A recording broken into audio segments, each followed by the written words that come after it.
Jamil, você falou da guerra, né? Falou da guerra. E guerra é aquilo, quanto mais tempo dura, menos ela é lembrada. É uma realidade triste e dura. Embora muita gente ainda esteja morrendo, muitas vítimas estão sendo feitas na guerra. Só que, por outro lado, também, quem estava ajudando a Ucrânia já dá uma sinalização de que não ajudará com tanta força neste momento. O que eu percebo, olhando de fora, sendo uma pessoa que acompanho de forma superficial, é que o Zelensky e a Ucrânia, de uma maneira geral, eles estão cada dia mais isolados.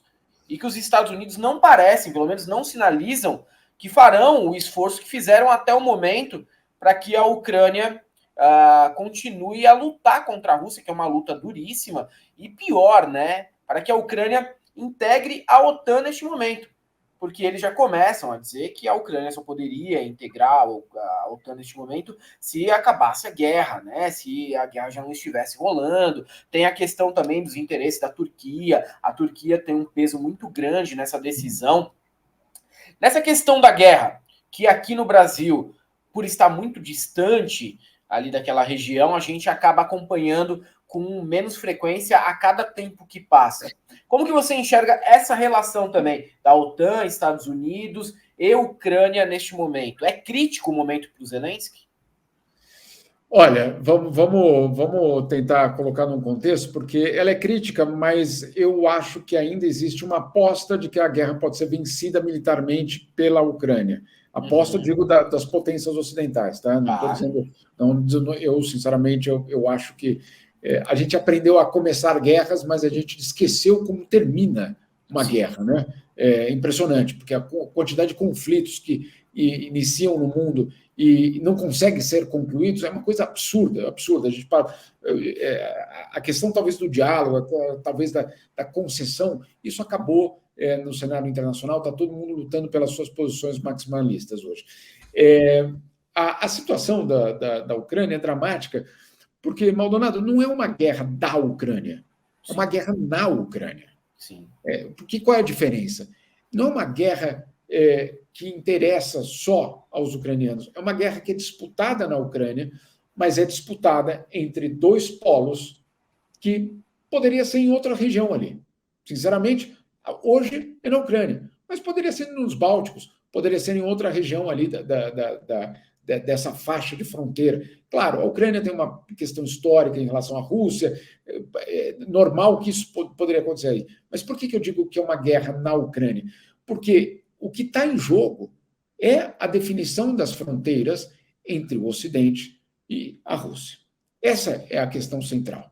Né? Onde fica a fronteira é uma definição que foi deixada meio ao ar no final da Guerra Fria. Por que foi deixado isso um pouco ao ar? Porque os americanos venceram. E aí não tinha tanta necessidade de fechar um acordo, porque do outro lado, o lado derrotado, na visão de alguns, nunca mais seria a União Soviética. Nunca mais voltaria a ter um papel protagonista. Nunca mais seria uma ameaça. E aí o que a gente começa a descobrir é que, do outro lado, durante 30 anos, foi feito um trabalho de costurar, e a gente pode ter todas as críticas do mundo contra o Putin, contra a situação russa, contra a repressão que acontece na Rússia, contra a violação à liberdade de expressão na Rússia, tudo isso aconteceu. Mas o que o Putin conseguiu foi restabelecer a Rússia como um dos protagonistas no cenário internacional. Isso não dá para negar. Muito bem. Não dá para comparar a Rússia de hoje à Rússia do Yeltsin, nos anos 90. Então, o que a gente está vivendo hoje é ainda legado do final da Guerra Fria. Algo que não foi definido naquele momento, hoje volta ao debate internacional. E aí aqueles acordos apalavrados começam a voltar também a ser discutidos. Qual era um acordo apalavrado? OTAN, você não vai chegar até as nossas fronteiras, né? Eu estou falando como russo. Você não vai expandir e trazer essa aliança até as minhas barbas aqui e ficar apontando a arma para o meu lado. A OTAN, não, fiquem tranquilos.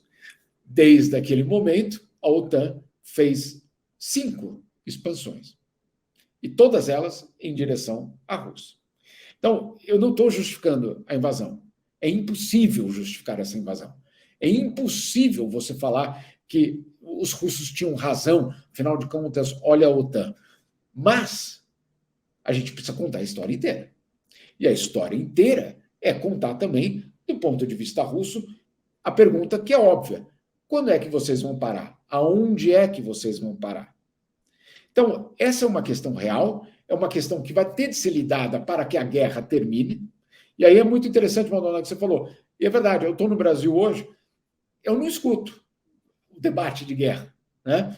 É curioso, porque eu estou numa cidade, eu moro numa cidade na Suíça, que fica 1h30 da guerra de avião. Né? São Paulo, Brasília. Então, a guerra faz parte de todos os debates, de todas as conversas, de todos os jantares.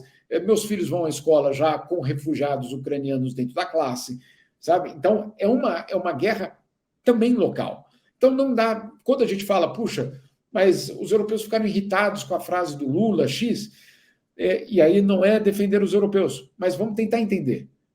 Tem uma guerra acontecendo no seu vizinho. Então, é um assunto teu também, no fundo. Né? Então, as emoções estão muito acaloradas ainda. Existe muito medo. Essa é a verdade. Existe muito medo. Aí, quando você sente que tem alguém que não está exatamente do teu lado, porque o teu lado não é o lado que vai... Pode até vencer, mas não vai resolver a crise. Aí fica todo mundo... Eu mesmo recebo muita pergunta, Maldonado César, às vezes até... Outro dia na praia, em Genebra. Genebra tem praia, tá? Mas é de lago. Eu tô na praia, com o pé dentro da água, do calção, vem um cara e fala... E essa posição do Brasil de apoiar a Rússia, hein? Aí você fala, não é de apoiar a Rússia, sabe? É um pouco mais complicado do que isso. Não, mas se não está com a gente é porque está com a Rússia. Então... Não, né? Então, tudo isso aí é para vocês entenderem que, claro, aqui em São Paulo eu já entendi, o assunto não existe. Ou se existe, existe ali perifericamente. Mas se você chega lá, você vai ver que o assunto é muito presente. Ô Jamil, e cara, tem um tema que você tocou aí que me é muito caro, que é esse maniqueísmo, essa parcialidade, sobretudo na forma como veículos hegemônicos de comunicação tratam o tema. E eu não sei, eu gostaria da tua impressão como um comunicador extremamente experiente no que diz respeito a seguir o funcionamento da sociedade internacional, seguramente o mais experiente, o mais gabaritado e competente que a gente tem no país. Você sente, eu não sei, eu sinto que de alguma forma essa visão mais maniqueísta tem... paulatinamente perdido força. As pessoas começam a enxergar de uma forma um pouco mais integral a questão, conforme você muito bem colocou, não se trata de apoiar a Rússia ou de justificar a invasão, mas de entender que existe todo um outro processo que também deve ser avaliado antes de simplesmente criminalizar a Rússia de uma forma indiscriminada. Você concorda com isso? Você acha que via de regra, a análise para a população de forma mais ampla ainda está muito rasa? Como é que você sente essa questão? Estamos evoluindo de forma substancial nessa medida ou você acha que não? Olha, César, é uma boa questão, porque aquela história de que eu adoraria que o mundo fosse simples, eu também, né? Que a gente explicasse as coisas de forma simples. Eu brinco, teve há vários anos, uma reportagem no The Economist, na revista Economist, sobre a fome no mundo, e o artigo começava assim: quando o mundo era simples, rico era gordo, pobre era magro. Né? Não é mais. Hoje, a pobreza gera obesidade. Né? Hoje, a pobreza gera obesidade, porque há alimentos de baixa qualidade alimentícia, e o rico tem potencial, espaço, tempo para fazer exercício, etc, etc. Então, num mundo complexo, nem mais essa questão de quem é rico ficar gordo, quem é pobre ficar magro, nem isso é mais fácil de explicar. Imagina, então, geopolítica e guerra. Né? Então, a gente tem que ter muito cuidado para não criar atalhos nas explicações. Elas ficam mais chatas? Ficam. Elas ficam mais complicadas e, às vezes, incertas? Ficam. Mas, infelizmente, esse é o mundo. Então, a gente querer dividir o mundo entre bem e mal, né? Entre o certo e o errado, a gente cai, talvez, num erro que é de não explicar as histórias como elas devem ser explicadas.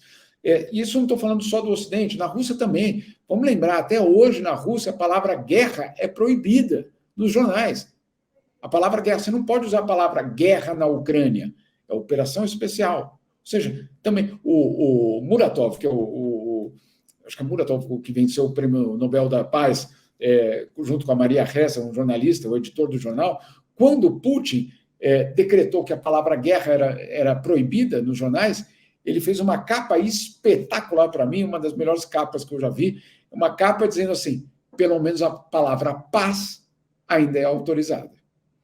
Né? É espetacular como capa de jornal.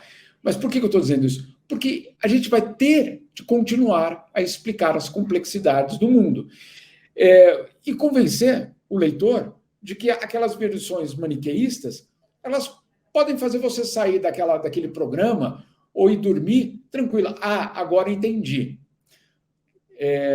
Mas será que você entendeu? Ou será que você só escolheu um lado fácil, né, dessa história? Nossa, respondendo a tua pergunta, eu acho que o nosso trabalho tem que ser permanente. Eu acho que a gente... E não é... ele vive complicando as histórias. Não sou eu que vivo complicando as histórias. As histórias são complicadas e o que eu tento fazer é justamente mostrar como elas são complexas, como existem outras visões. E aí visões não quer dizer outros lados bolsomínios da mesma... Não é isso. Né? Não estamos falando da cloroquina. Né? Estamos falando, de fato, o que é que acontece do outro lado da fronteira. Vou te dar um exemplo muito claro também, e aí vocês vão entender em relação a nós, brasileiros. Que você fala, mas o que isso vai ter a ver com o que está explicando? Mas eu espero que vocês entendam. Tenho certeza que vocês vão entender. Eu adoro aquela história dos brasileiros, principalmente que moram nos Estados Unidos, que votam no Trump. Né? Eu tenho sérias dificuldades para entender. Mas o que eu fico muito chocado é que, para os americanos brancos que votam no Trump, aqueles brasileiros não são tão brancos quanto eles. Ou seja, vamos lá, vamos entender que do outro lado, às vezes do mesmo partido, no mesmo movimento, do outro lado, a discriminação, o racismo, a intolerância é contra você, cara. É contra você. Você se achou bonitão ali, você está na classe dos privilegiados. Não está. Para aquele outro grupo ali, você continua sendo latino-americano, que vai limpar, que vai ter empregos, que não vai ter a mesma possibilidade dos demais. Não, mas eu conheço um amigo meu que fez... Eu sei, sempre tem esses casos. Né? Agora, cruza a fronteira. Não estou dizendo a fronteira física, estou falando da fronteira mental. Cruza a fronteira, entra nesses grupos de republicanos americanos, ou na França, do pessoal da Le Pen, ou na Suíça, ou na Áustria, ou na Alemanha, pergunta se eles acham você um deles. Não são. Né? Então, enfim, desculpa me alongar aqui, mas só para entender que se a gente cruza o outro lado, a história é outra. Então vamos explicá-la inteira? Vamos tentar explicá-la inteira. O Helder, e só um parênteses rápido, tem uma cena antológica em Bacurau, que vocês seguramente viram, que dá conta exatamente disso que o Jamil está... Quem não assistiu, com base nessa fala do Jamil Chad, assistam Bacurau, vocês vão identificar essa cena que traduz de uma forma muito gráfica isso que o Jamil Chad acabou de explicar aqui. Posso só fazer um complemento, porque isso não é uma coisa envolvendo só brasileiro, não. Outro dia eu até coloquei numa das cartas aos espanhóis, no caso, meus filhos são espanhóis. A gente mora na Suíça, mas eles são espanhóis. E um dia, em Barcelona, na casa dos avós, um dos meus meninos, fala para o avô espanhol deles: vovô, é verdade que é ruim ser espanhol? Você imagina o avô orgulhoso de ser espanhol, né? Levou um susto. Que história é essa? Né? E meu filho falou: não, porque na escola não deixam jogar bola porque dizem que eu sou espanhol, que eu sou estrangeiro. Então, gente, estrangeiro, e os dois poderiam se passar por suíços sem problema nenhum, eu digo fisicamente. Né? Então, vamos lá. a discriminação, o racismo, a intolerância, não é só uma questão nossa ou de uma percepção entre nós e eles, é uma percepção muito profunda. Em qualquer sociedade que ela exista, ela vai criar essas diferentes classes, esses diferentes grupos. Então, se o espanhol está achando que o problema é o Vinícius Júnior, eles sabem que sempre que eles foram para a Europa do Norte, nos anos 60, nos anos 70, para trabalhar, eles foram alvos de muita discriminação da Europa do Norte. Então, vamos lá. Antes de a gente adotar essa postura de extrema intolerância, de dizer que só o nosso grupo vale, que nós somos melhores, etc., gente, na boa, esse não é o caminho do século XXI, não tem isso, não vai ter esse espaço. É impossível, como diz o Silvio Almeida, um Brasil onde todos caibam e um mundo onde todos caibam.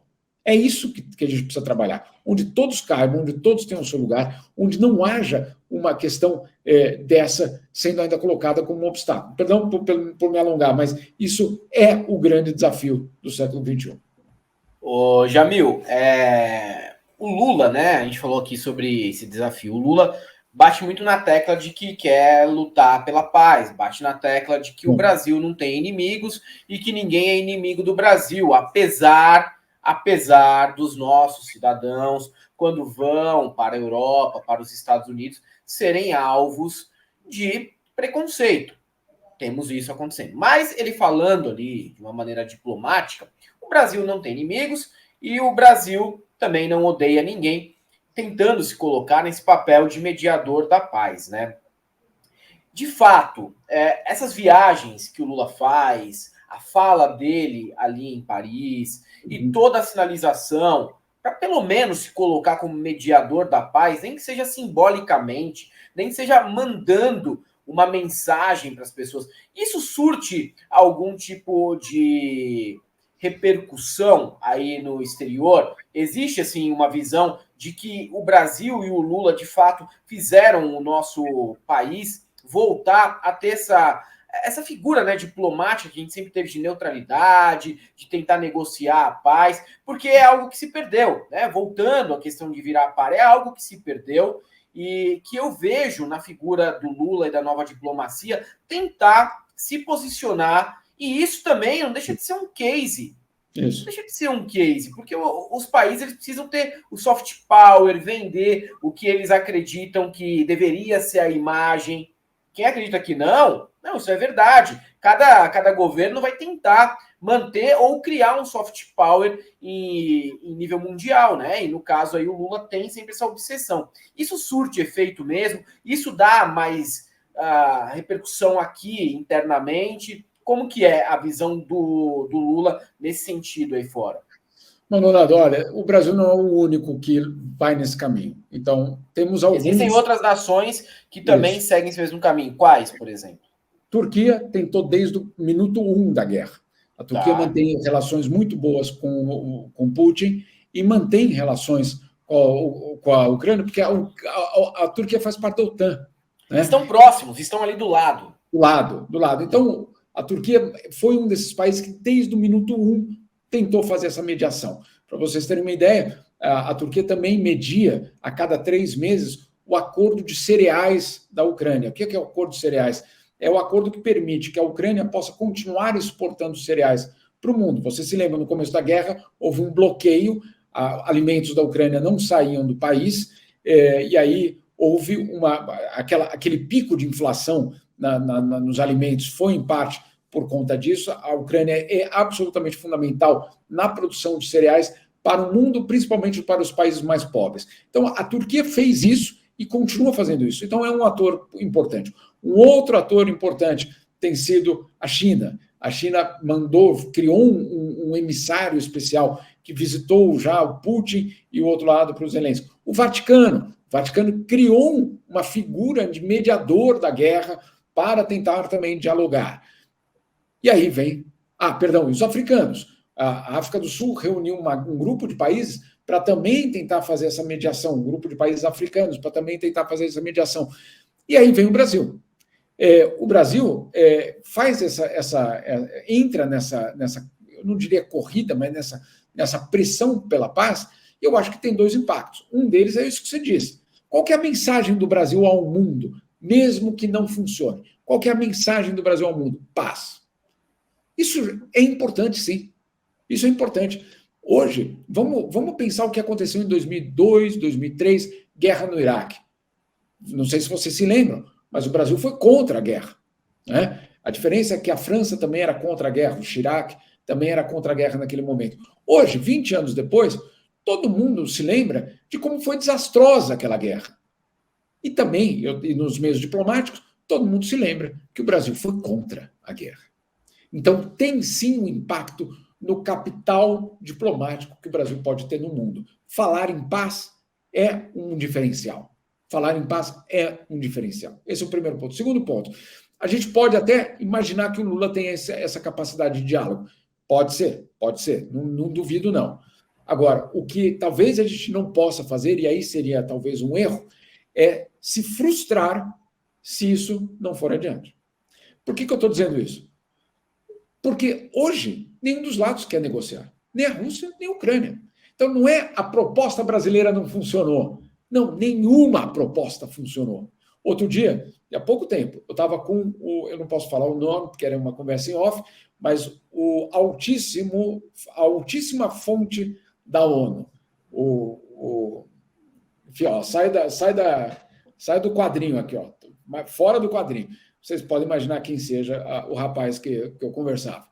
E ele dizia de uma forma completamente transparente e desesperada, dizendo o seguinte: Jamil, eu tentei tudo já. Eu já fiz todas as propostas possíveis. Eles não querem negociar. Então, o que eu digo que a gente tem que tomar cuidado, e aí principalmente a imprensa tem que tomar cuidado, de quando eventualmente não funcionar a mediação do Lula, falar: Lula fracassou. Não, então põe a lista inteira de todos que fracassaram, né? Põe a lista inteirinha, porque não é uma questão de Brasil, é uma questão que você tem hoje uma disputa que vai muito além. Agora, pode funcionar, Maldonado? Pode. De repente, em um momento, daqui a alguns meses, quando a questão militar estiver mais ou menos resolvida, vamos chamar quem é que consegue conversar com os dois? O Biden? Não, o Biden não consegue conversar com os dois. O Macron? Difícil. Tem aquele rapaz lá no Brasil que conversa com os dois. E aí? De repente, pode fazer parte, então, desse processo negociador. Como é que funciona? E aí, você me permite, só para a gente entender o que é uma mediação diplomática numa guerra. Ela normalmente é dividida em 3 partes. Primeira parte é quando você, por exemplo, você e o César estão brigados. Eu vou conversar com o César, o que você quer do Maldonado? Você me diz. Eu vou falar: Maldonado, o que você quer do César? E aí eu, como mediador, apresento as 2 propostas para vocês, né? Sem vocês se encontrarem. Se nessas propostas houver algum espaço, por exemplo, o Maldonado diz: eu quero a caneta do César. E o César diz: olha, não entrego mais nada, mas a caneta eu aceito. Bom, ok, começamos por aí. E aí a gente começa uma etapa onde os pontos convergentes podem existir. Nessa convergência, é a oportunidade de falar: Maldonado, que tal se você encontrar com o César amanhã para a gente conversar sobre a caneta? E aí você inicia esse canal de diálogo. Então é muito delicado, é muito complicado. Qualquer coisa que saia do lugar é uma ruptura de confiança e às vezes as coisas vão até para estacar zero.